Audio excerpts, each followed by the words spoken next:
예, 저한테 조직 문화가 무엇인지 여쭤보는 분이 있었고요.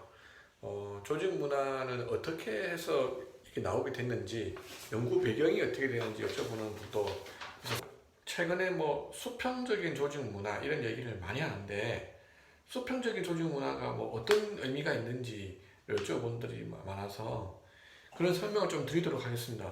자료를 통해서 같이 드리도록 하기 위해서 PPT 자료와 같이 목소리를 더빙해서 자료를 설명드리겠습니다.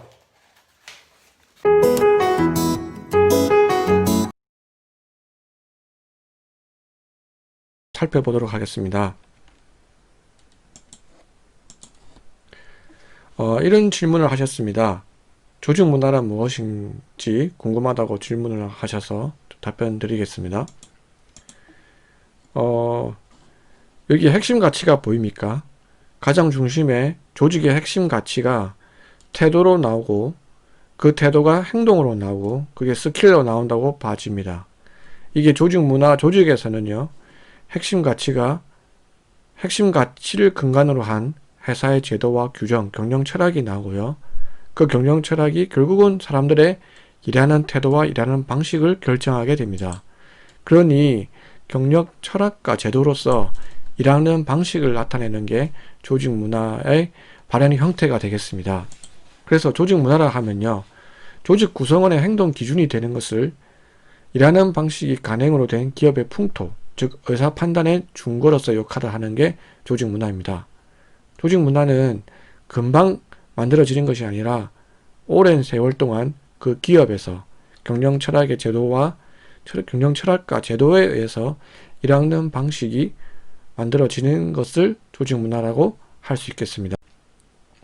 이런 조직 문화의 연구 배경에는 어떤 것들이 있는지 한번 살펴보겠습니다. 에드가 샤안이라는 사람이 분명히 나올 수밖에 없습니다. 조직 문화를 하면서 책을 읽어보거나 연구 자료를 읽어보면 에드가 샤안이라는 사람 연구 학자인데요. 이 학자가 조직 문화에는 세 개의 층이 있다고 했습니다. 이 아이스버그 모델을 많이 보셨을 건데요. 역량 모델에도 주로 나오는 건데, 이 아이스버그 모양을 좀 가지고 설명드리면요, 표층으로 나오는 것이 있고 심층으로 들어가는 것이 있다고 합니다. 에드가 샤인이 말한 겁니다. 세 개의 층이 있다 했습니다. 제일 위에 표층으로는 인공물이 있습니다. 이 인공물은 회사의 로고 있죠, 사과, 근무 복장, 그리고 그 회사만의 고유한 용어, 그리고 그 회사의 상품, 회사의 조직 구조, 회사의 제도, 회사의 정책, 이 모든 것들이 인공물이 되겠습니다. 이 인공물은 또 어떤 걸 근거로 합니까? 회사에서 표방하는 신념과 가치를 기준으로 하죠. 그건 경영 이념이나 핵심 가치, 것들이 표방하는 신념과 가치가 되겠습니다.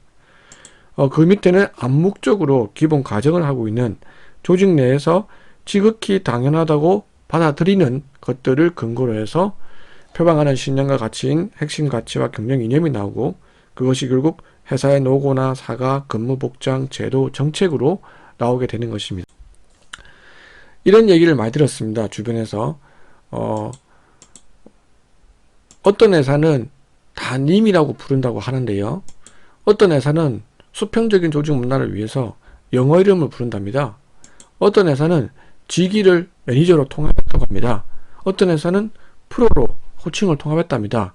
우리도 이렇게 수평적인 조직 문화를 만들어야 하는 거 아닐까요? 라고 이야기하는 사람들 종종 본 적이 있습니다.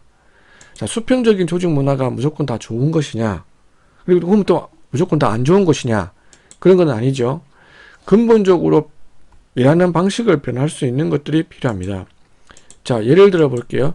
수평적인 조직 문화라 하면요, 만약에 모든 직위가 다 똑같다고, 직위가 없고 다 똑같다고 하면은 직위나 연령이나 경험에 따라서 상관없이 모두가 동등한 수준의 고민이 되고 동등한 깊이로 고민이 되어야만 회의실에서 회의를 할 때 동등한 수준의 토론이 가능합니다. 질문을 했을 때 질문에 대한 답변이 오고 서로 갑론을박이 가능하다는 거죠. 그러나 현실적으로 아직까지는 직위나 연령이나 경험에 따라서 그 고민의 깊이가 다르고 그 수준이 차이가 날 수밖에 없습니다. 만약에 진짜 정말로 수평적인 조직 문화가 된다면 전원 다 전문가 집단이 되어야지 완벽한 수평적인 조직 문화가 될 겁니다. 그래서 결론적으로 말씀드리면 님자로 바꾼다고 해서, 영어 이름을 바꾼다고 해서 직위가 통합된다고 해서 조직 문화, 수평적인 조직 문화가 되는 건 아니라는 말씀을 드립니다. 모든 것에는 양면성이 있습니다. 수평적이라고 하는 것은 결국은 나의 의견이 무시되지 않고 직위에 상관없이 내가 담당자로서 충분히 회사에서 존중받고 있고 내 의견이 이야기할 수 있고 내 의견이 반영될 수 있다 하는 것 정도가 수평적인 조직 문화가 아닌가라고 생각됩니다. 수평적이라고 해서 직위가 통합되고 나이와 상관없이 모두가 다 똑같은 대우를 받고 똑같은 급여를 받고 이런 게 수평적인 조직 문화가 아니라는 말씀을 드립니다. 수평적인 조직 문화의 의미를 잘 생각하셔야 될 것 같습니다. 모든 것에는 다 양면성이. 조직 문화 진단은 어떻게 해야 되느냐 이런 얘기를 많이 물어보십니다. 조직 문화 진단은 곧 설문조사를 하는 겁니까? 하고 물어보시는 분들이 종종 많이 있습니다. 무조건 설문조사를 해야 됩니까?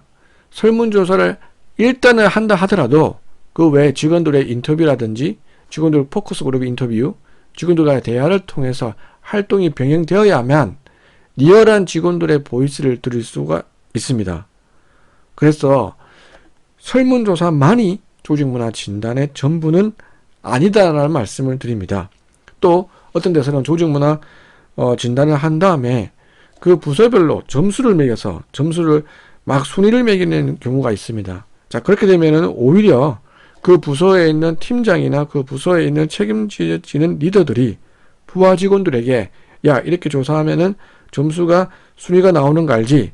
작년에 우리 부서가 꼴찌였던 거 알지? 라고 하면서 은연중에 그런 압박을 줌으로써 오히려 여기 효과가 나서 진실을 덮을 수 있는 소지가 있습니다. 그래서 조직문화 진단하는 것이 설문조사만으로 되지 않습니다.